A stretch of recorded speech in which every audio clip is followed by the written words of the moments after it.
My father left me a voicemail. You're no longer in the family business. Expect a call from our lawyer. I just replied, understood. Then I sold my 45% stake. 48 hours later, 78 missed calls, and my brother begging me to undo it. I'm David, 34 years old, and until a few days ago, I was part of the family business. It's a company that manufactures parts for agricultural machinery in a small Midwest town. It's not a multinational, but it's well known here. My grandfather founded it decades ago, and when he died 5 years ago, he left me 45% of the company, another 45% to my father, Richard, and 10% to my older brother, Logan. That was his legacy, and I gave everything to keep it afloat. But I never thought my own family would turn their backs on me. It was a Tuesday morning. I was in my office reviewing last quarter's numbers. Things were tight. Costs were rising, clients were paying late, but I had a plan. I'd found a supplier who could get us cheaper steel, and I was about to close a deal with a company in Iowa. It wasn't a game changer, but it would give us some breathing room. I was the one always deep in the details, contracts, suppliers, keeping production running. My father and Logan, on the other hand, spent their time in important meetings, lunches with investors, and acting like big shots. Then came my father's voicemail. It wasn't unusual for him to send voice messages, but something about the notification gave me a bad feeling. I listened. David, you're no longer part of the family business. I don't want arguments. Expect a call from our lawyer. 12 seconds. I played it twice more in case I'd misunderstood. But no, my father was kicking me out without explanation, without a conversation, just a cold message. The man who taught me to drive. And one said I was the future of the company was tossing me aside like a stranger. I stared at the phone. I want to call him, yell, demand to know what was going on, but I didn't. I was too angry. Instead, I replied with one word, understood. I sent it and turned off my phone. I won't say I stayed calm. I spent the rest of the day pacing my office, thinking about everything I'd done for the company. The sleepless nights reviewing accounts, the weekends traveling to close deals while Logan went on trips and my father played golf. I thought about my grandfather, who always said the business was like a house. If you don't take care of the foundation, it collapses. I took care of that foundation, and now they were treating me like I was worthless. That night in my apartment, I opened a beer and sat down to think. That message wasn't just a spur-of-the-moment thing. Expect a call from our lawyer. Meant something was planned, papers signed, maybe something brewing I didn't know about. But I wasn't going to sit around waiting to be trampled. If my father and Logan thought they could push me out like that, they were in for a surprise. The next morning, I called Tom, a lawyer friend from college. He's not one of those fancy lawyers, but he's sharp. I told him everything. The message, my 45% of the company, my suspicion something shady was going on. Tom listened and said, David, we need to find out what they're up to. Your 45% is a big chunk. They can't ignore it. Let's move fast. I told him to start digging. Tom reached out to a colleague who knew about family businesses and started reviewing public records. I tried not to lose it, but it was hard. Every time I thought about the company, I felt a pang. That place was my life, and they were taking it from me. 2 days later, Tom called. Come to my office now, he said. When I arrived, he had a stack of papers on his desk. He explained, Your father and Logan have been talking to a big company in Chicago. They're planning a partnership, something about restructuring the business, and your name isn't anywhere. I froze. A partnership, and no one told me. While I was killing myself working, they were planning something behind my back.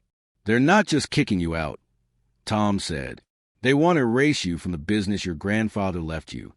There's more, Tom added. If this partnership goes through, your 45% could be worth less.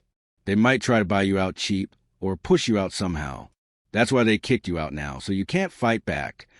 Rage burned inside me. It wasn't just betrayal. It was a plan to leave me with nothing. But they miscalculated. I wasn't going to sit idly by. Tom, I said, I want to sell my share, all 45%, but not to them. I want a buyer who'll make them sweat. Tom grinned. That's risky, but we can do it. Give me a few days. That night, I didn't sleep. I knew I was about to sell what my grandfather left me, but I also knew it was my only move. My father and Logan thought they could crush me. They were about to learn it wasn't that easy. The next day, Tom called.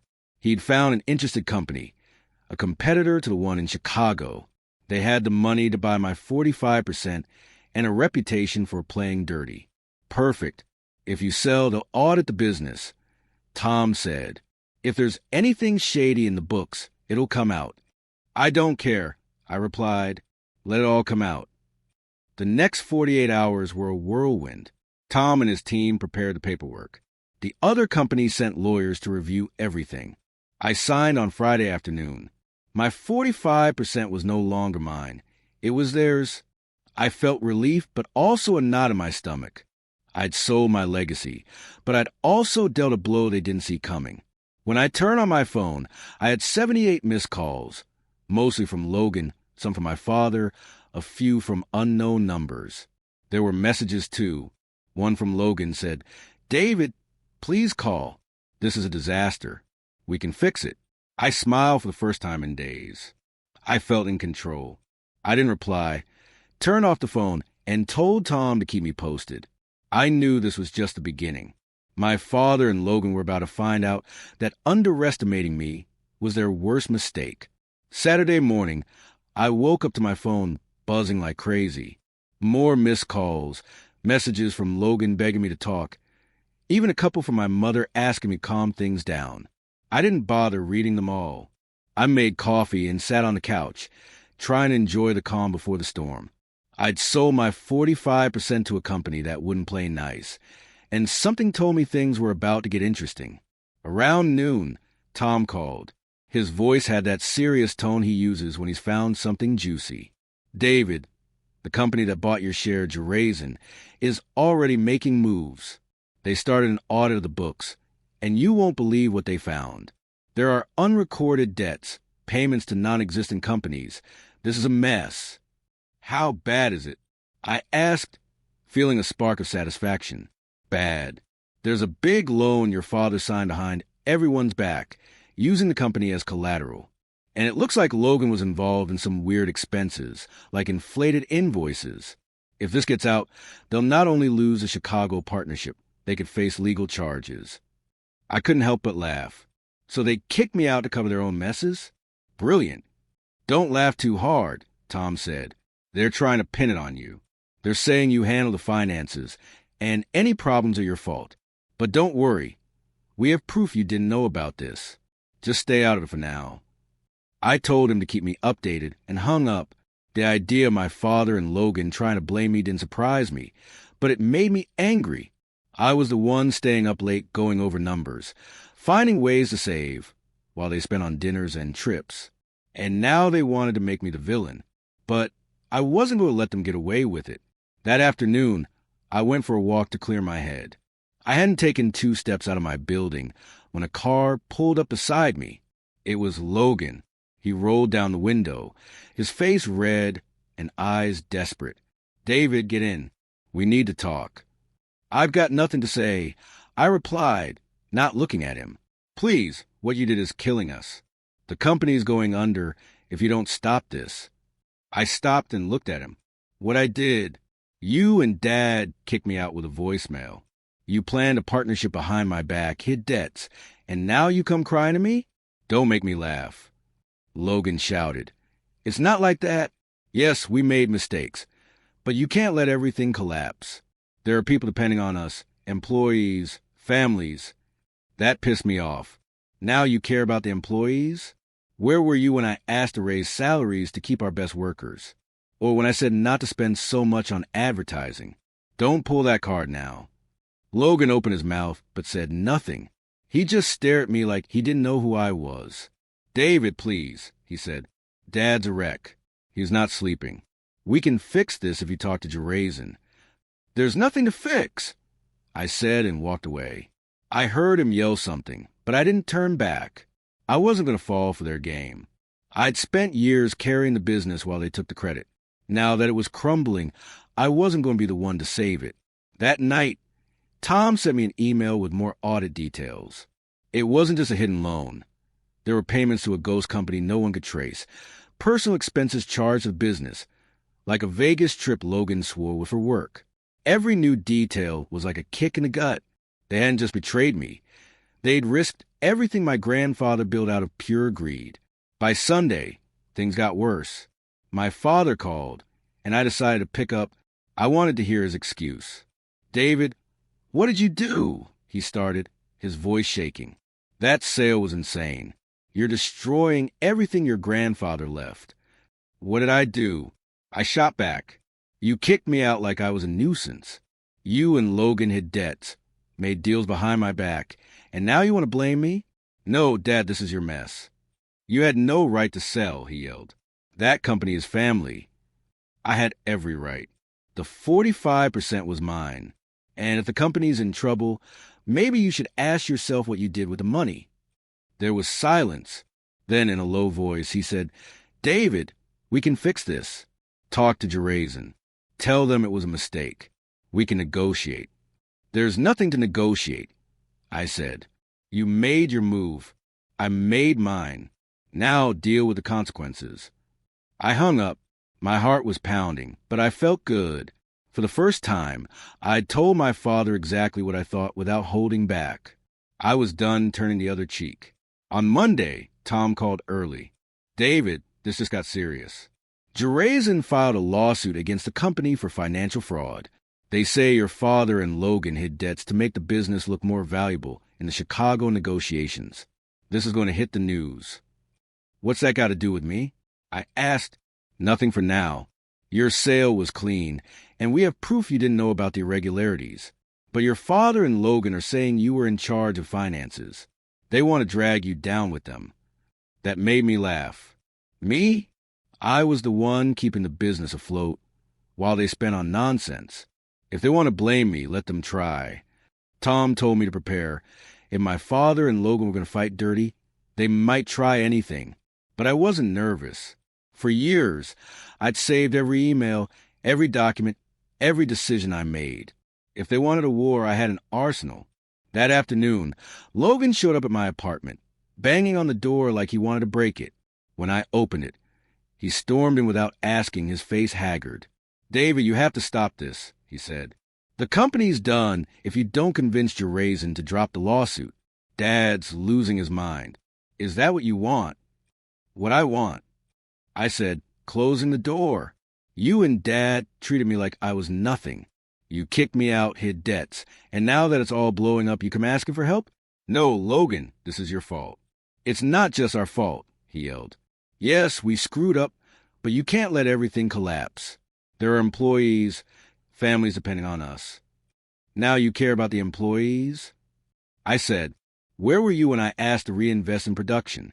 Or when I said not to buy that new car you charged the business? Don't give me that." Logan went quiet, staring at me like he didn't recognize me. Then, in a low voice, he said, "If the company goes under, it's not just Dad and me. You lose what Grandpa wanted too." "Don't mention Grandpa." I cut him off. "He left me the 45% because he trusted me. You and Dad betrayed him. Now get out." Logan didn't move for a second, like he wanted to say something else, but he finally left without a word. When I closed the door, I felt a pang but ignored it. I wasn't going to let them manipulate me. The next few days were chaos. Gerazen's lawsuit hit the local papers. Scandal in family business. Hidden debt in a sale that changed everything. One headline read. My phone wouldn't stop. Friends, former co-workers, even my mother, who left a message asking me to talk to my father. I didn't answer anyone. I was tired of always being the one to fix things. Tom said the audit kept uncovering dirt, a pattern of personal expenses charged to the business, like dinners, trips, even an expensive watch my father bought and log as office equipment. Every new detail confirmed I'd done the right thing by selling. My father and Logan hadn't just betrayed me. They'd risked everything for their whims. On Friday, Gerazen contacted me. They wanted to meet to discuss the company's future. I went with Tom to a sleek downtown building. The guy who greeted us, Mark, was all smiles, but you could tell he didn't play nice. He said the audit had changed their plans. Instead of merging with the business, they now wanted to buy it outright or let it fail. Your sale gave us an edge, David, Mark said, but we want to know if you'd help us take full control. There could be something good in it for you. I looked at Tom, who stayed silent. I'll think about it, I replied. I didn't want to commit, but the idea of delivering the final blow to my father and Logan was tempting. When I left, I knew the game had changed. It wasn't just about revenge anymore. I could decide what happened to the company I'd once sworn to protect. But first, I needed to know how deep the mess my father and Logan had created went, and, more importantly, how far they'd go to save themselves. The meeting with Gerazen left me with a tempting offer. Helped them take full control in exchange for a big payout. But I couldn't stop thinking about my grandfather, the employees who depended on the business, the families who'd been with us for years. If I let Gerazen take everything, my grandfather's legacy would be gone forever. There had to be another way. Saturday morning, I sat with Tom in his small office. Audit papers were scattered across his desk, each one telling a story of neglect and greed. If you take Gerazen's deal, Tom said, you get rich, but the company disappears. They'll dismantle it, not absorb it. If you don't, the lawsuit will sink it. What do you want, David? I don't want the company to die, I said. Not for my father or Logan, but for Grandpa. But I also don't want them running it.